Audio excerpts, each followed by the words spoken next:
Welcome back my channel ma'am. Ai sih cái tấu tấu nên vlog tôi sẽ tâm ra đi mà lại tại ngày xí đây nào quá mà ai mang cái mình là tôi nên là bol rồi vào support xem cái là số lấy trên của ta chỉ là vlog đó là tôi sẽ với ma'am in thì vẫn in cái có cũng cầm một dạng cái thế thôi chỉ nghe tại đây mỗi người lại có lại ma'am ai tấu tấu na em năm giờ cái nên là một giờ ba tuần giờ cái ma'am xí hay gì mà mình không có khang comment da haibiro mo si haije ai budi khange me am do me am khang bra khang ga di comment da haibiro mo koi na poi gi get ki hek nakan da over hay nyai tare hay di hay hoi do ni ko khang ga di comment da haibiro mo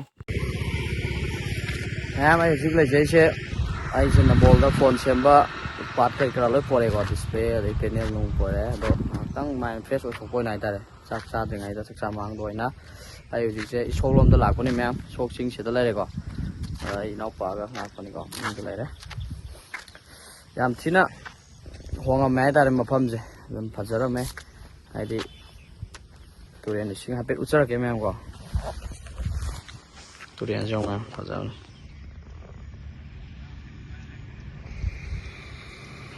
ꯏꯁꯣꯛꯁꯤꯡ ꯂꯩ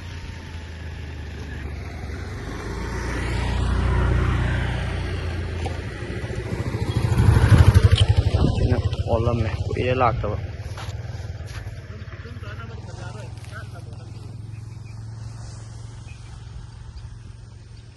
view je nai re matek tawjarke ma'am angle nam voi sin sa mang chwa mano soi da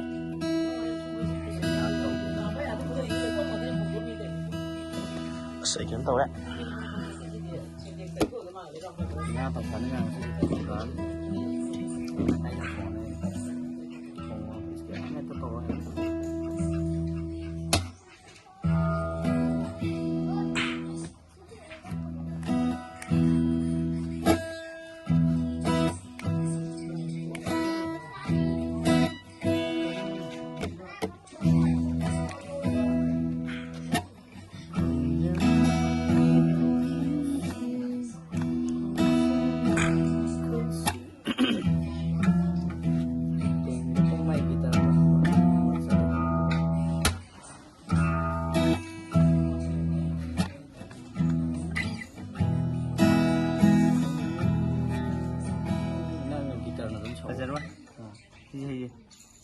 Kau jamu mana bang?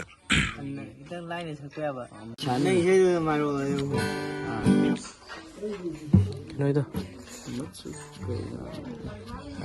Suka yang ada tiang betul betul. Sakian bi kita tahu ni.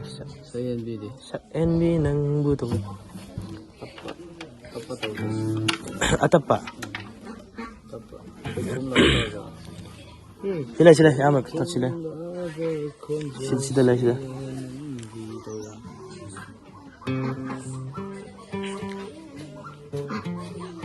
Tanya ini.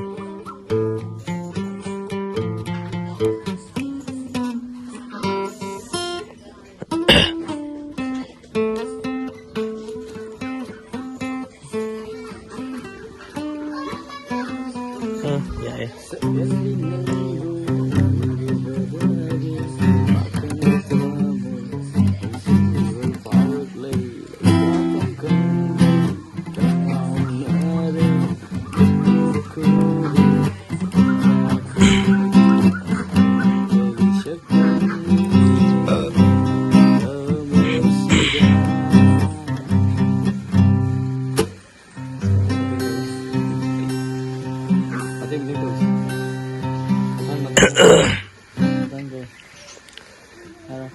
iPhone khang đi tàu rồi này. iPhone khang đi. iPhone khang đi mình đang làm này nè. Saya kalau skin tu harus ini tentang ini.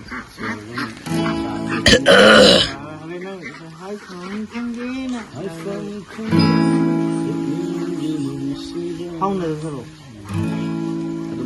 iPhone khang đi. iPhone khang đi.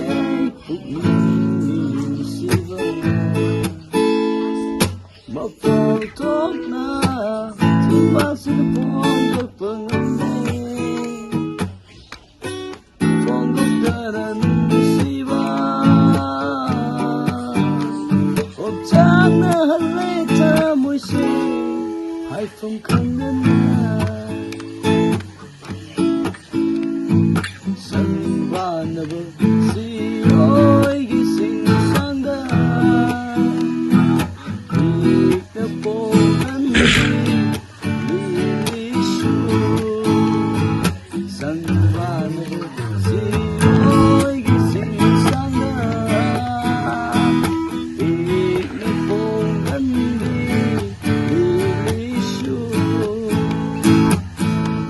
पैसा तले ngasiri ai kita moy lay ko su leka fan sa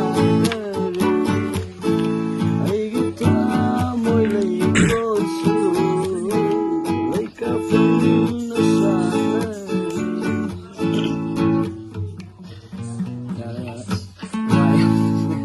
Nếu không Hello về tí này hay đấy người.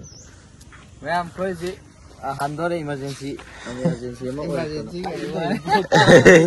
Emergency cái gì vậy? Emergency mo la karo ba. Ano tawag siya ino noma.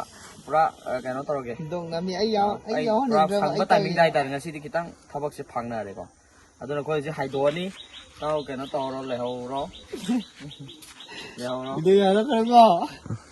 Yaw kan. Haidong mo taw sila.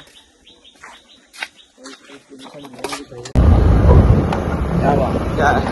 Mẹ có gì? Để mang nó thùng dân lên không? Thùng dân vào đâu ngay đi.